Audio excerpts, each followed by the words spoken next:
সামাজিক যোগাযোগ মাধ্যমে একটা ছবি পোস্ট করে রাজশাহী ওয়ারিয়র্সের প্রধান কোচ হান্নান সরকার লিখেন, ছবির গল্প। শুরুতেই বলি, জাতীয় দলের খেলা থাকলেও নিশাম রাজশাহী ওয়ারিয়র্সের সাথে থাকছে বিপিএল শেষ পর্যন্ত।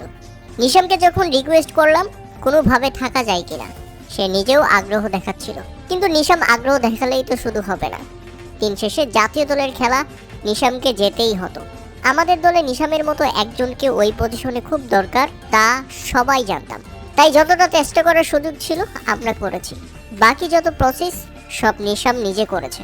নিজ দেশের ক্রিকেট বোর্ডের সাথে যোগাযোগ, এনওসির ব্যবস্থা থেকে শুরু করে সবই। রাজশাহী ফাইনালে গেলে সেই ম্যাচটা খেলেই ফিরবে সে, এই কথাটাই বলছিল আমায় তখন। এই হলো ছবির গল্প। আমি জানি না রাজশাহী ছাড়া অন্য কোনো দলে হলে নিশাম একইভাবে চিন্তা করতো কিনা। শুরু থেকেই একটা সেরা পরিবেশ তৈরি করার এবং বজায় রাখার চেষ্টা ছিল দলের মধ্যে। এসবও একটা কারণ হতে পারে। নিশাম ঠিক কি চিন্তা করে থেকে গেল তা আমরা জানতে চাইনি।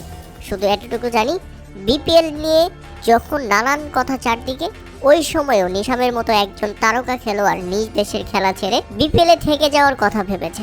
আমার কাছে এটাই বড় প্রাপ্তি, শুধু আমার না, আমাদের সবার জন্যই, বিপিএল এর জন্য। হ্যাঁ, নিশামকে ঠিক এভাবেই প্রশংসার জ্বরে ভাসিয়েছেন রাজশাহী ওয়ারিয়র্সের প্রধান কোচ হান্নান সরকার।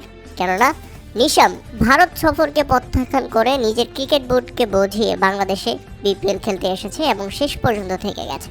এজন্য বাংলাদেশকে এভাবে সাপোর্ট করার জন্য জেমি নিশামকে একটা ধন্যবাদ দিতেই পারেন আপনি। প্রিয় দর্শক, জেমি নিশামের এমন সিদ্ধান্তকে আপনারা কিভাবে দেখছেন তা অবশ্যই আমাদের কমেন্ট করে জানাবেন। ভারত নয়, বাংলাদেশকেই দিন শেষে বেছে নিয়েছেন তিনি।